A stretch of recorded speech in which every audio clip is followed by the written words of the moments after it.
Hello, friends, and welcome back to Malicious Compliance Stories. Today's story takes us to a charming rental with a backyard full of fruit trees. But the real stars of this tale are the two meddling neighbors who treat the yard like their own private shortcut and fruit buffet. But before we begin, best way to support our channel is to leave comments, like, and subscribe with the turned-on bell so you don't miss the new video every single day. Here we go. Guarding our backyard orchard from the neighborly raiders. My boyfriend and I have been renting a house with a massive backyard for 3 years now. One of the main reasons we chose this place was because of the gorgeous fruit trees, plum, prickly pear, and a hidden sugar plum tree that feels like finding treasure when it's in season. The yard itself is mostly open, separated from the neighbors by a flimsy barbed wire fence. On either side of us are two elderly Italian men. From the day we moved in, we noticed they'd casually hop over the barbed wire fence to visit each other. At first, we thought it was sweet, like something out of a heartwarming old-timey movie. But that charm wore off fast when we realized they had absolutely zero respect for us or the property. One day, my boyfriend was mowing the lawn when one of them casually strolled through the yard like he owned the place. He didn't wave, smile, or even acknowledge my boyfriend. Instead, he barked, "You should prune that fig tree, it's a mess." My boyfriend, caught off guard and unsure how to respond, stammered, okay. For context, we had already pruned the tree, but apparently not to his specifications. The man just grumbled something under his breath and carried on. Then there was the time I tried to warn him about a potential break-in after someone tried to jimmy our back door. I thought I was being neighborly, but his response, "Not my house, why should I care?" He turned and walked off without so much as a thanks for the heads up. That set the tone for the relationship. They didn't ask if it was okay to use our yard as a shortcut, and they certainly didn't try to be friendly. On top of that, they'd give unsolicited advice about how to manage our garden, where to plant our veggie patches, and how to prune the roses. Classic busybodies. Every year, without fail, our fruit trees get raided. The prickly pear tree gets absolutely hacked to bits, with spiky pads left strewn across the ground. Whoever does it takes every single ripe fruit, leaving nothing but scraps and green ones to rot on the ground. The plum trees don't fare much better. Last year, they stripped every single plum, including the ones on the hidden sugar plum tree. To add insult to injury, it's clear the thieves know the yard well. They must have laid down sheets under the trees and shaken them until every last piece of fruit dropped. Whoever it is, they're too efficient for this to be a random passerby from the park behind the yard. I wouldn't mind sharing the fruit if someone had the decency to ask, but they don't. They just take everything. The worst part? Last year, I'd promised some of those sugar plums to my mom, who was about to start chemo. They're her favorite, and I thought they'd be a small comfort during a rough time. When I went out to pick them, the trees were completely bare, not a single plum left. I was furious. This year, I decided enough was enough. My boyfriend and I set up a trail cam to catch the culprits in the act. It was time to end this nonsense. While we were setting up the camera, the grumpier of the two neighbors poked his head over the barbed wire. "What's that, some new toy?" he sneered. I smiled sweetly. "Oh, just a little something to keep an eye on the fruit trees. You know, make sure no critters get to them before we do." He didn't respond, but his expression said it all. I could see the gears turning in his head. I don't want to get the police involved, it's not worth the hassle, but I did want to make it clear that we're on to them. So I came up with a little plan. Once we catch them on camera, I'll leave a single plum in their mailbox with a note, "You missed this one, next time try asking."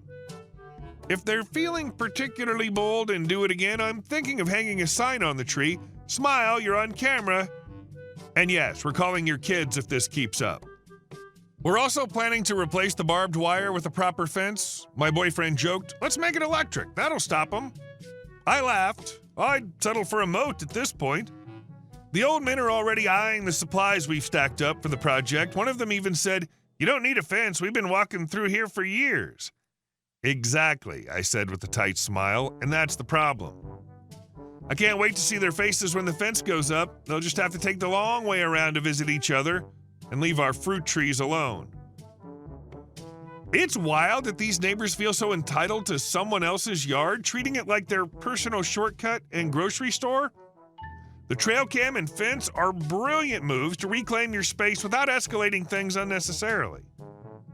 That note idea, it's the perfect mix of passive-aggressive and pointed enough to get your message across. Hopefully the new fence finally sets the boundary they've been ignoring for years. And our second story. The Battle of the Property Line. My neighbor and I live right next to a light industrial area. Nothing shady, just plumbers, electricians, painters, and the like. It's the kind of neighborhood where having a plumber nearby is more of a blessing than a curse. For the most part, things are peaceful, but my neighbor, let's call him Larry, the line keeper, he's a stickler for rules. About a year ago, I decided to put up a small shed near the property line to store my lawnmower and tools. It wasn't anything fancy, just a little prefab number I slapped together over a weekend. Larry, of course, immediately took notice. A week after my shed went up, I got a notice from the county. Turns out Larry'd called them because my shed was too close to the property line.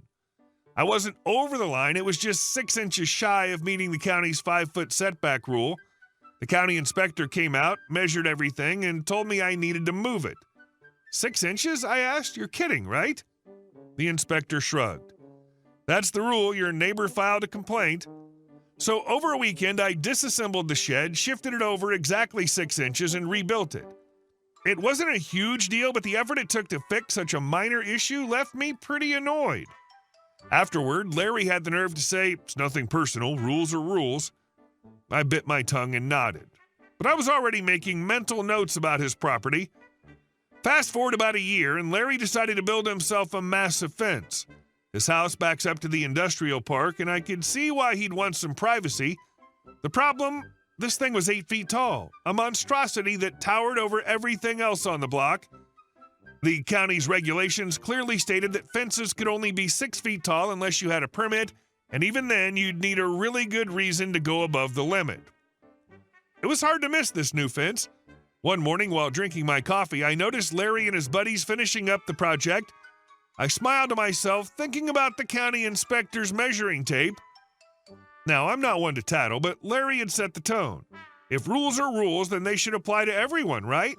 So I made a friendly call to the county asking if an 8-foot fence was permitted in a residential area without approval. 2 weeks later, I came home from work to the sweet sound of a circular saw buzzing away. There was Larry up on a ladder hacking 2 feet off his 30-foot-long fence. I couldn't resist. "Hey, Larry," I called over the property line. "Everything all right?" He wiped sweat off his brow and scowled. "Someone reported my fence. County says it's too tall." "No way," I said, feigning shock. "Who would do something like that?" "Rules are rules, right?" He grumbled something I couldn't quite make out and went back to sawing. Larry eventually finished trimming his fence down to the required 6 feet. For a few weeks, he avoided eye contact with me, which frankly was an improvement. But karma really came through for me when Larry put his house on the market not long after the fence debacle. His for sale sign went up, and within a few months, he was gone. My new neighbors, they're fantastic. We've bonded over our shared disdain for unnecessarily petty complaints, and they even offered to split the cost of a new lawnmower, which we now share. Shed that started it all, still standing proudly exactly 6 inches away from the property line. Larry may be gone, but every time I look at that shed, I smile. Sometimes the best revenge is just following the rules better than your neighbor does. Larry really set himself up for that one. If you're going to enforce the rules are rules mantra, you'd better be following them to the letter yourself. That 6-inch shed move was petty enough to get under anyone's skin, but Larry's 8-foot fence was practically begging for karma to step in. It's satisfying when someone gets a taste of their own medicine without you having to do much. Just a phone call and a little patience. And the fact that Larry eventually moved, that's the universe giving you a clean slate with better neighbors. And our last story. The uninvited guest. My husband and I always loved spending time at our small cabin in the mountains. It was peaceful, beautiful, and most importantly, free from annoying neighbors like in the city. However, at some point, we got an uninvited guest. Or rather, not the person himself, but his enormous truck, which he decided to use as a shortcut through our yard. At first, we couldn't figure out who was responsible. Every time we arrived at the cabin, we found our white fence broken in several places. We kept fixing it over and over, but the problem only got worse. It felt like whoever was doing it actually enjoyed the damage, especially when we discovered the fence smashed in 3 different spots at once. One day, my husband lost his patience. He bought supplies and spent 3 days reinforcing the perimeter of our property. Then he put up our usual white wooden fence again. For the next 2 weekends, everything seemed fine. It appeared the intruder had gotten the message and decided to stop driving through our land. But our relief was short-lived. About a month later, we returned to the cabin. That day, snow had fallen, so there were no visible tire tracks on the road. But the fence, it looked suspicious. One section was slightly bent, and my husband immediately grew cautious. As we got closer, we realized the situation was worse than we had thought. The fence had been completely destroyed in one place, and something was lying nearby. Brushing away the snow, we found a piece of a plastic bumper. Later, when the snow melted, we discovered more shattered glass fragments. Someone had clearly crashed into our fence at full speed. We exchanged glances. My husband smirked and pulled out his phone to take a picture of the tracks. He knew exactly what had happened here. After all, the concrete posts had been there for a while. No one had ever seen them. When he reinforced the perimeter, he deliberately positioned them so they were hidden behind the neat white fence from the road. The truck driver, confident that he would once again plow through our fence, hadn't expected to encounter something much tougher. We examined the scene. Judging by the evidence, the impact had been severe. Not just pieces of the bumper, but also deep scratches on one of the posts. Most likely, his vehicle had suffered significant damage. I imagine him swearing and flying through the windshield, but most likely he just damaged his car and paid a few $1,000s for repairs. But the most interesting part came later.